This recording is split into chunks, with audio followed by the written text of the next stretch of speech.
Our guest on today's episode is Michelle Fishburne of Who We Are Now, a oral history project where she literally hopped in her RV and she headed out across the country to ask everyday people what their life is like now that we're a year out of the pandemic, that we've been doing this for an entire year. Is hard enough to believe. But she joins us today to share a bit of the insights that she's gathered as she's traveled to different parts of our country, and specifically the kinds of things that she is seeing in small towns. When you hear some of her background and the work that she's done in the past, the places that she's lived, she just gives such a cool perspective on what we actually have going for us in small towns, even amidst a pandemic.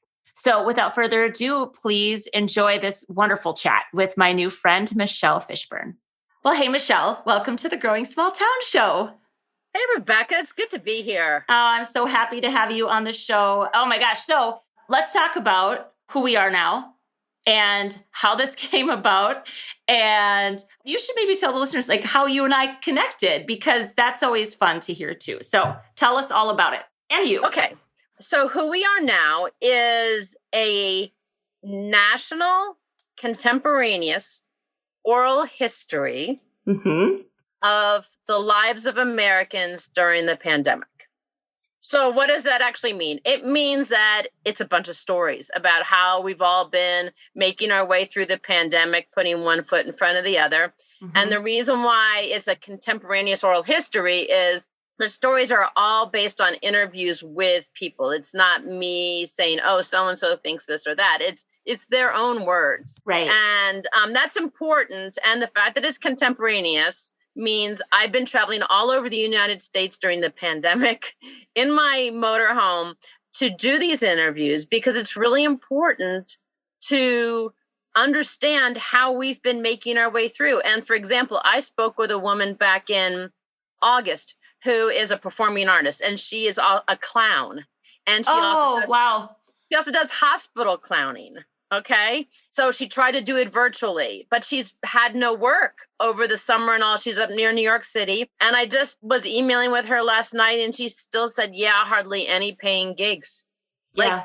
So the fact that I'm asking these questions and doing these interviews when we're all going through it has so much power. And so I've got a website. I'm going to be putting out a book that's going to take a while. It's about celebrating all of us as we're doing our very best to make it through this. Yeah, it is such a cool project, Michelle. And when you reached out to me, I honestly, I had a bit of the like, what? Like, why do you want to talk to, why do you want to talk to me? Like, this doesn't, I don't feel particularly interesting, but I was honored to get to talk with you. And that example you just shared, what a cool example. It's like a clown as a profession is not somebody that's going to get a lot of airtime.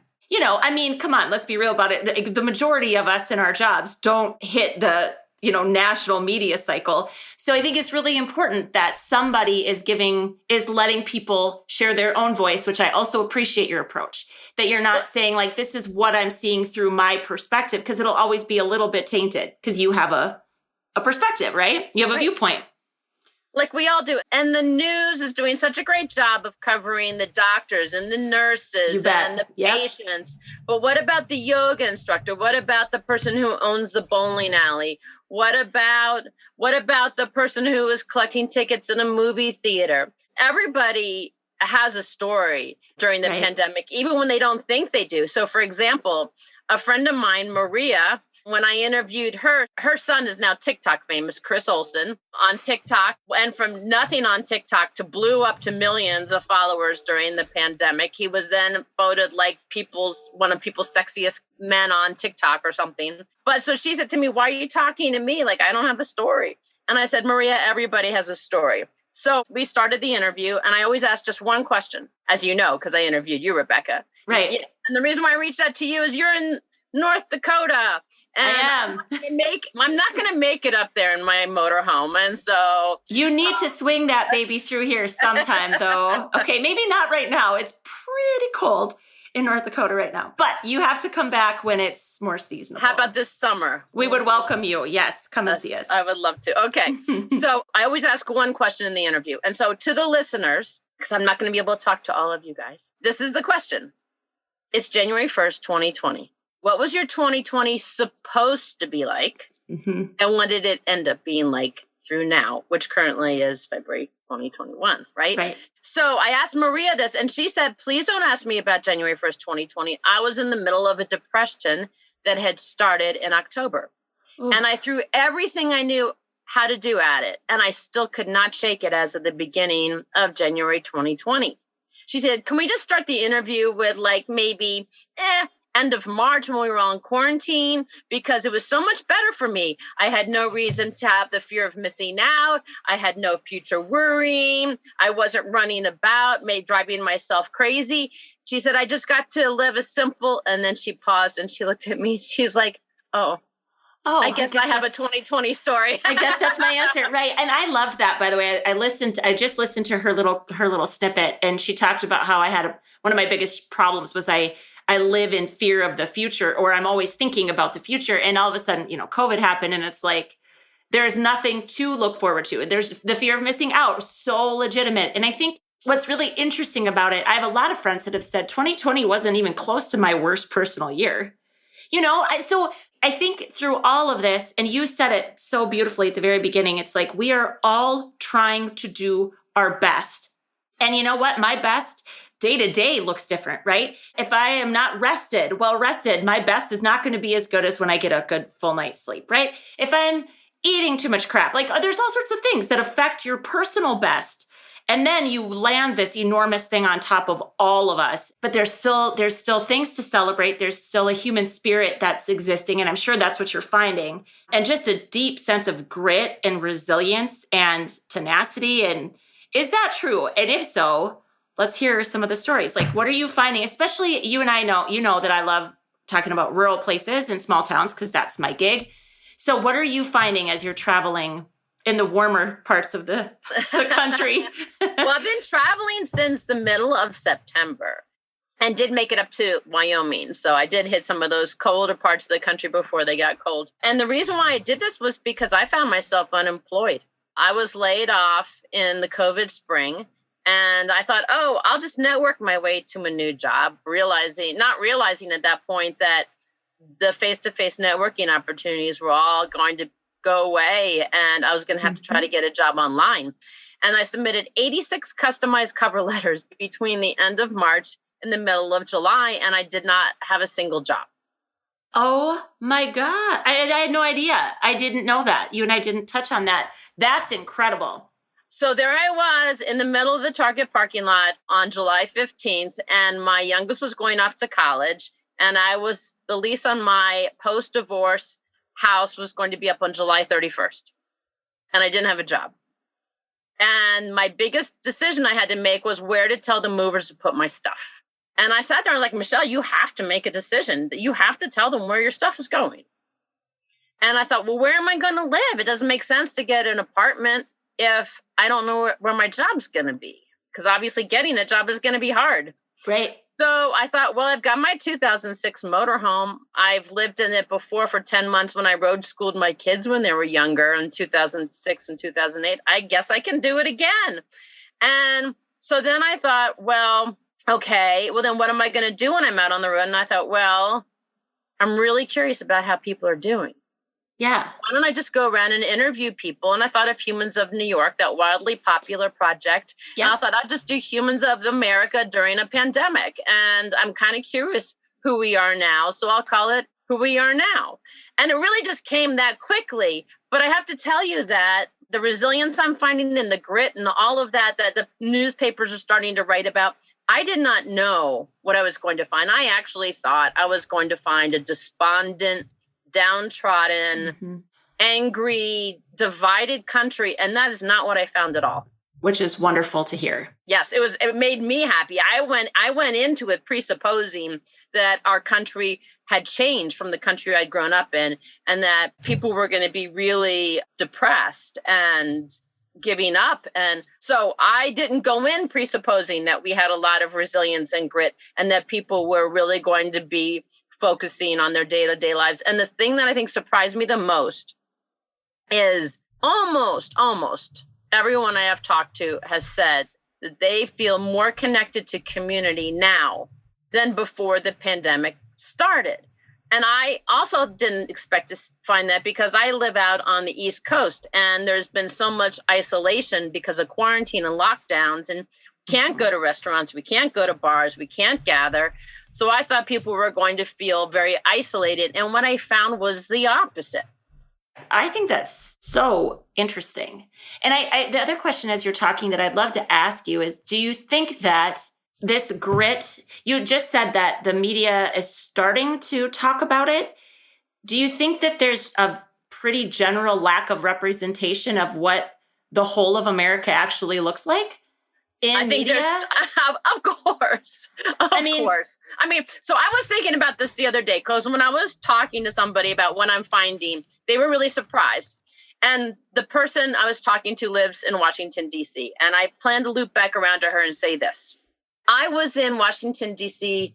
on Election Day, okay? Mm-hmm. And the day before Election Day. And my kids were terrified. They're like, Mom, what are you doing in Washington, D.C.? That has got to be the most dangerous place to be in the United States right now. Have you seen the photos of all the businesses being boarded up? Don't you understand how strong the police presence is? And I'm like, yeah, no, I'm doing it.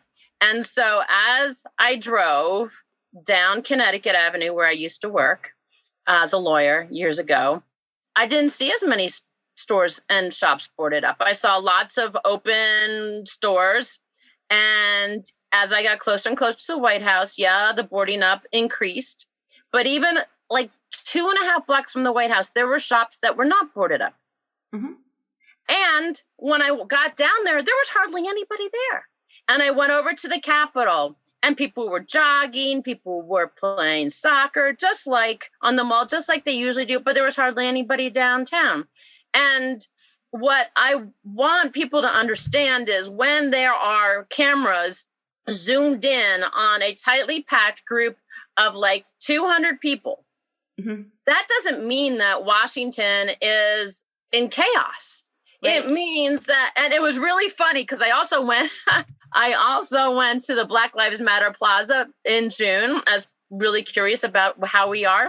And there were all these reporters wandering around with nothing to do because there were just about 150 people just kind of packed in, jumping up and down, singing and playing music and stuff. And they're like, yeah, we have nothing to cover. But the news, if you're sitting out there outside of Washington, you think things are different than they really are. Right. My mother and I had this conversation back in, I think it was August, when our little county in North Dakota made the national news for having the most per capita COVID deaths. There's factors that play into that. I'm not even going to get into that, but it literally comes down to suddenly, I'm getting like text messages and social media messages from friends that don't live here anymore or, whatever, saying, like, oh my gosh, isn't that where you live? Like, what's happening? And my mom and I were just out for a walk in our community. And I said to her, if, again, it's like without the context, you would think that it's like apocalyptic and people's skin is falling off and just like the Walking Dead walking around. Like, that's what I picture if you're not actually there. So much of what you're doing is just actually getting your boots on the ground and talking right there to people. And it's never, I just sometimes wish everybody would just like, can we just like boycott the media or something? It just doesn't seem helpful or productive. And it creates more problems, I feel like, than it's worth. Well, and this is not relating to small town podcast, but I'm gonna add this little extra element in because I think it's important, but it's not regarding small towns. But I was in Washington, D.C. for 11 years. I worked on a presidential campaign as a director. And when I moved to Chapel Hill, North Carolina, and I heard people talking about what was going on in Washington as if there were these two forces just pitted against each other and people who couldn't work together and people who hated each other. And people in Chapel Hill called our national leaders names, okay? Names. Mm-hmm. Yeah. And that kind of shocked me. And I said, this doesn't happen in Washington because it's completely different because the media hypes this up. The Democrats and the Republicans work with each other every day on these issues. And after all my years in politics, like both sides really have a vision of they want to do good. They have a vision of, and often where they want to get the country is the same place Mm-hmm. But how they want to get us there is different. But I think that commonality really does override the differences in Washington, which makes them able to work together, at least historically. But I've been shocked by how the rest of the country thinks of the day-to-day workings of these people, these elected officials in Washington, because it's very, very different. Right. Yeah. And that's why I think throughout this last year, I don't know how many times I've said to my dad, for example, like, what if instead we just stopped looking at all of that that's out there and turn your focus towards so I always say, like, it's the walls of my own heart. So it's this body, right? I've got to focus on what's going on in here, my head, my heart, staying right with, what I need to do. Then it's in the walls of my home. And then it's in the walls of my community. And it's not to say that I shouldn't care about a national, stage, but I think sometimes we just lose perspective. Like, your influence, you have a sphere of influence. Every single one of us does.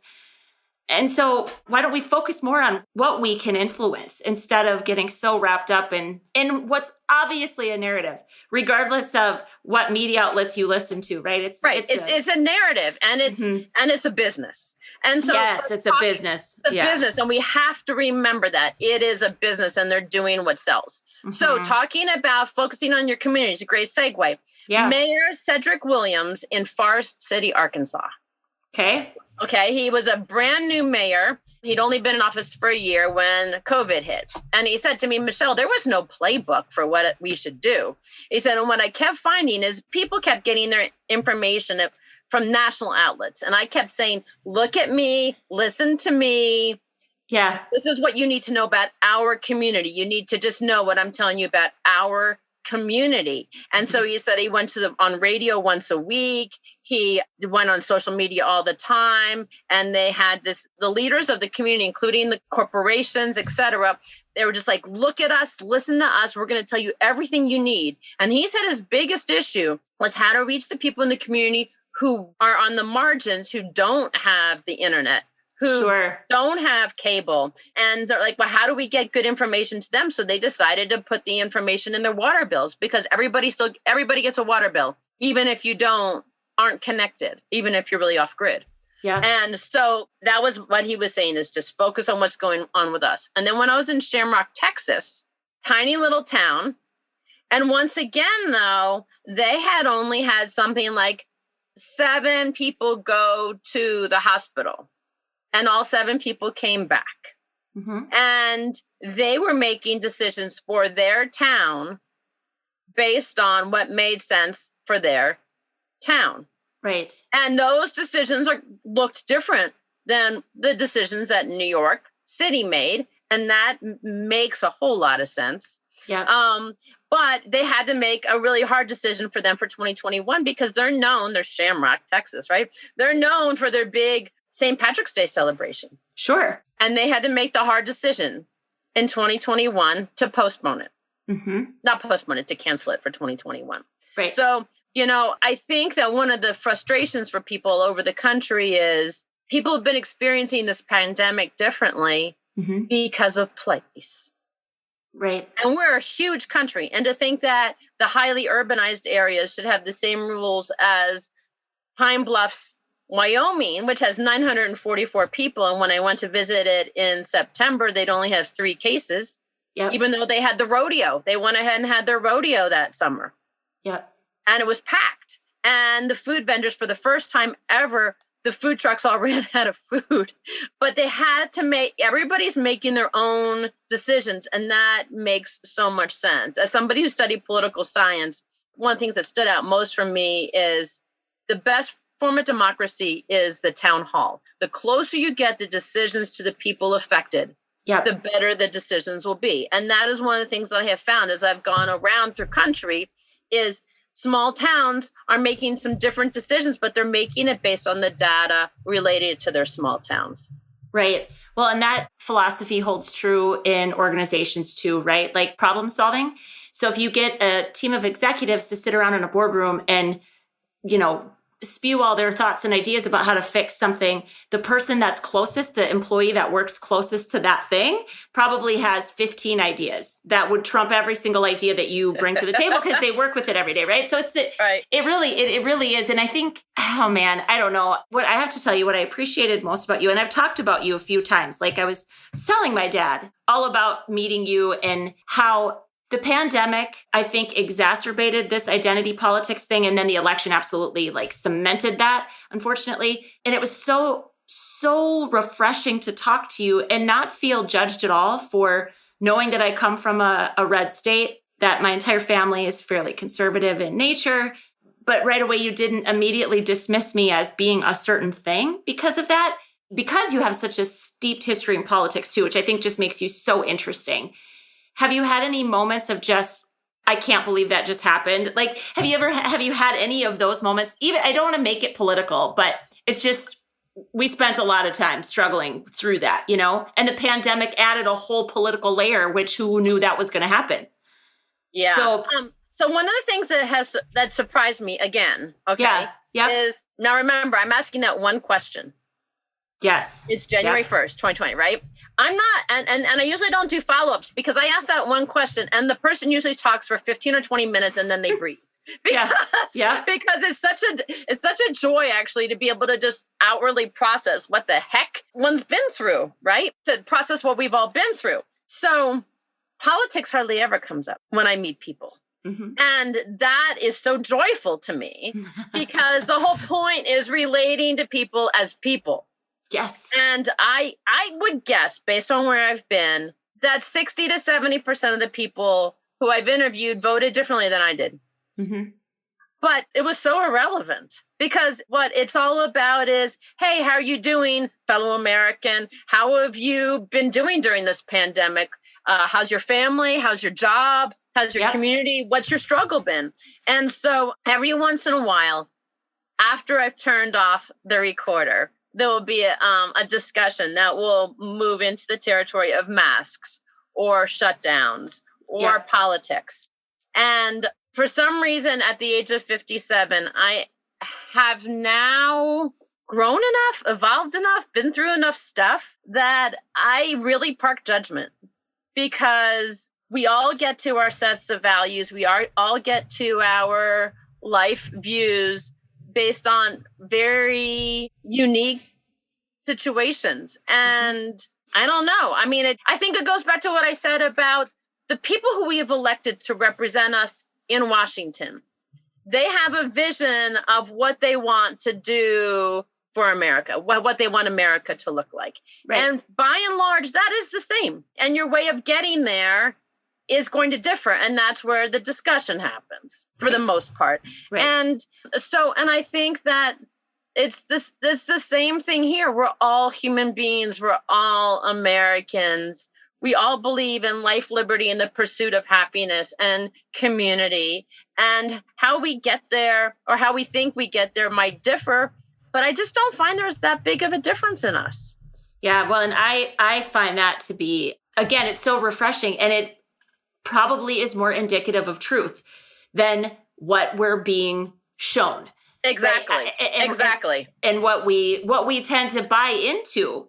It's like, sometimes I'm like, you wouldn't be so angry maybe if you just like looked across the street at your neighbor instead of watching what the news tells you ought to think about your neighbor. I completely believe that if we didn't have social media and we didn't have cable news, that our nation would not be as divided as it is, because I think our lived experience every day is not radicalized. Right. Yep. I totally agree. I was in this one town, and I'm not going to go into too much detail since all the stories are on the website, whowearenow.us. Yeah. Yes. But I was in this one town, and somebody who, if you looked at the cover of the book, you would say, that person's voting for Trump. There is like zero chance that he's not voting for Trump. And this was based on how he looks, what he wore, what he did, where he lived. Right? Like all of those things. And it is a he, right? Because I think you and I talked about this gentleman. Yep. Yes, we did. Okay. And then I interviewed somebody else in town who knew him. And this was off the record. And he said, well, so-and-so's not voting the way you think he is. And I said, really? He said, yeah. But given what he does, he's not telling anybody. Right. And it's his business who he votes for. Mm-hmm. And, and that's not what community is about. Community is not about who you're voting for. It's how you treat each other. Right. It's what you do every day. And one of the things that has been a constant refrain in almost every single person I've talked to from a small town, at some point they say, well, that's the benefit of a small town, is we have community and we care about each other. And when somebody's falling, we do our best to catch them. And I think that, and then I took that because the small towns felt like that was something that was uniquely them. And I think sometimes it's because you guys can see each other a little bit better than the people in the cities. Yep. There's less distractions. I mean, there's just less people, therefore there's less distraction. Yep. And then I talked to the people in some of the big cities like New York, et cetera. And they said, well, we actually have these small little communities within the cities, right? Mm-hmm. That I always go to the same place for my milk. I go to the same place for my flowers. I go to the same subway stop every day. And and people who live in New York City say it's actually a small town because your little route each day seems to be very consistent, right? Sure. And if somebody on that route, like the person who sells you your milk each day or your flowers, is not doing so well, like you usually know them by their first name, mm-hmm. like, what can I do to help? So it's interesting, because I think it's a given that small towns are all about heart and community. Right. I also think, though, that does exist to the extent a person opens themselves up to it in mm-hmm. a city, in the small little communities you can create in a city. Right. I think to that point, the people that really struggle in small towns are the people that honestly don't crave that kind of interaction in their day-to-day life.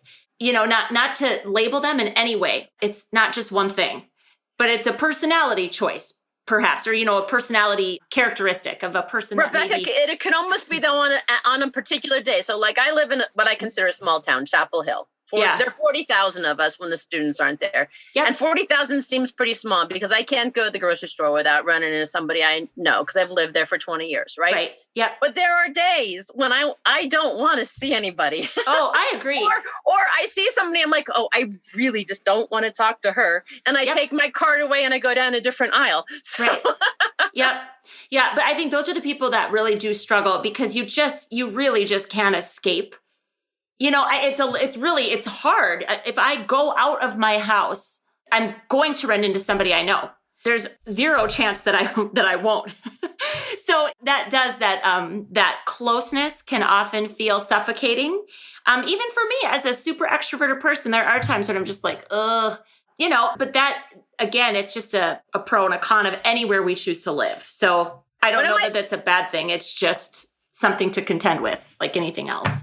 One of my favorite small town stories is from Raton, New Mexico.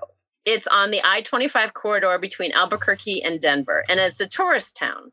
And they have a big hot air balloon festival. They have a big band festival. And they also have, this is relevant, the Boy Scout Museum.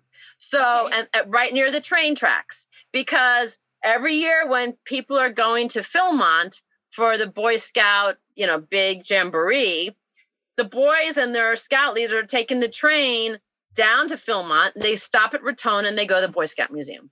So there are all these cute little shops. Yeah. Well, there was no Philmont Jamboree in 2020. And the Boy Scout Museum has been closed ever since the pandemic started. Not good ventilation, et cetera. Right.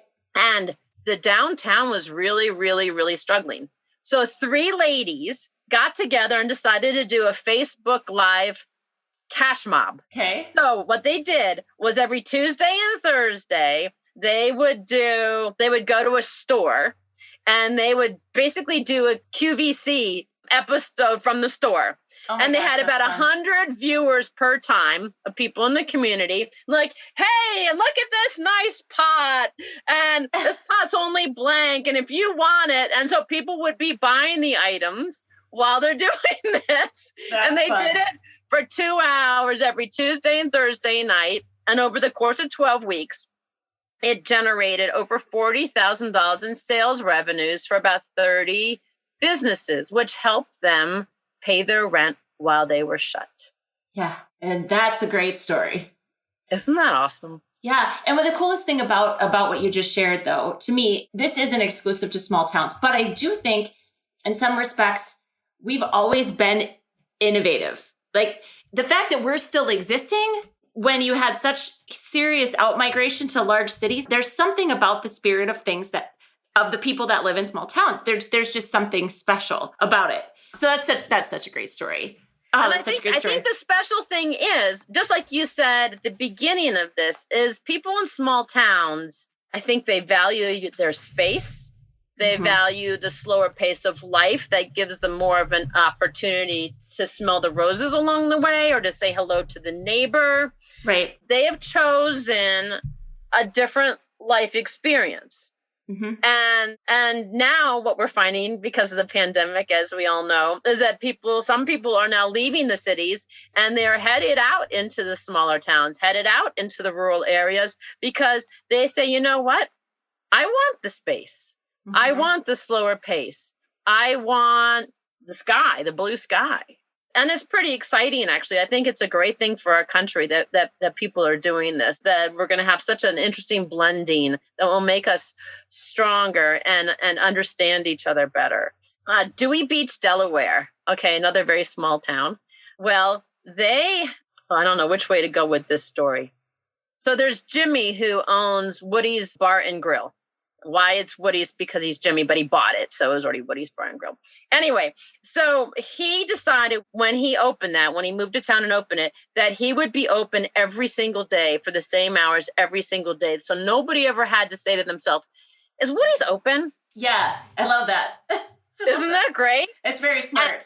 And even before I met Jimmy, a friend of mine who lives there, who has a beach house there, said, Jimmy's always helping in the community. So Jimmy knows everybody. And he already had a flourishing takeout business before COVID hit. And so he's been doing well. Yeah. He's been doing well because, and he said to me, I don't really have customers. I have friends who come here and eat. And that's another thing that I've been finding that's really interesting, particularly with restaurant owners in small towns. They don't regard themselves as business people. They kind of regard themselves as chefs for their family and friends, right? Which is really kind of beautiful. And I just love that. Very unexpected.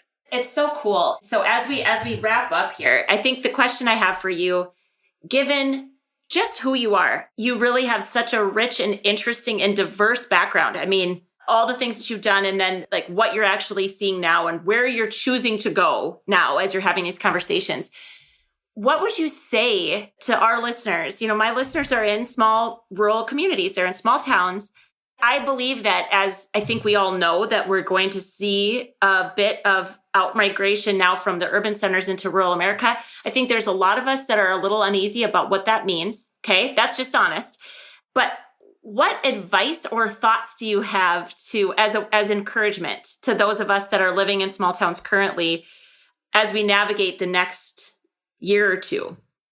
I think it's probably the same thing that happened with me or that I learned as I went. Because before I started, when I headed out into the country, mostly into small towns and rural areas, I was afraid, truly, I was afraid that I was not going to be able to connect. I was afraid that there would be a chasm between me and other people. I was afraid that, frankly, that I wouldn't enjoy them and they wouldn't enjoy me. And none of those things happened because all of my discussions with them when I would just start off is, how you doing? How have you been doing? And when you focus on the person as a person, how have you been doing? Oh, so let's say somebody moves in 3 doors down from you and they're from New York City and you live in a very rural area. I think the first question is, how have you been doing? Are there any parts of our town that seem a little bit like you don't know how to do this or do that? Like, I think when we give of ourselves and when we ask about each other's well-being, or if there's some small little thing we can do to help another person problem solve something, that's when we're being our best. And so if we just focus on each other as, no, maybe I'll just turn it around. If we focus on ourselves, if we focus on when we are our best selves, we are our best selves when we are hearing and seeing other people and offering to help. And if we all keep that in mind, we're going to be just fine. That's a beautiful way to end this conversation. And it's so true. And I think it's so cool that you can be honest about, like, these were all the things. And you use the word presuppose, right? That you had presuppositions about what was going to happen when you went out there, to the degree that you even said to your daughter, like, I don't, right? She said, I think I want to come with you. And you're like, I have no idea what I'm getting myself into. And it didn't feel fully safe to you. No, that is very true. That is very true. My oldest daughter wanted to come. And I just don't even know what I'm going to face out there. Right. And it seems so silly now that I've been all around the country that I even thought that way, but I did. Can I tell you, this reminds me, we just came back from Arizona.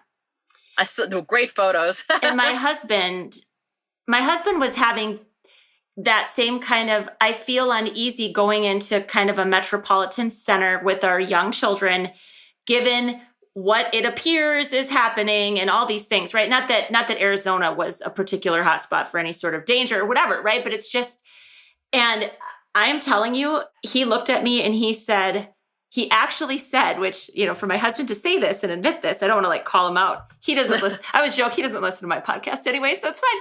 But he looked at me and he said, the racial divisions that we keep hearing exist so everywhere, all the places, he said, I don't feel like we've experienced that at all. He said, every person of every color just like we climbed a rock out there with our kids. I have to write about that. It was one of the coolest unifying experiences I've had in quite some time. Just all ages, all races. There were all sorts of different people out there, and everybody is just cheering each other on. They're looking out for each other. It was kind of a hard climb, which we didn't necessarily anticipate. So I think that's the thing. If you're feeling gross about humanity, get close to some people that don't look like you, act like you, think like you, and then see what happens. You're probably going to be pleasantly surprised. I agree 100%. I agree 100%. And I honestly I want to thank you for this project. I want to thank you for doing this project, for including me and my listeners in it. We'll put all the links to everywhere where they can follow along with your story. And then as the book comes out and all of that, we'll get that all in the show notes. But you are a delightful person. I'm so thankful that you came into my world. Oh, well, thank you. I honestly think we're all delightful people. I love it. Yes. Yes. And that's such a great way to end. Thanks so much for coming on, Michelle. You're welcome. Thank you, Rebecca.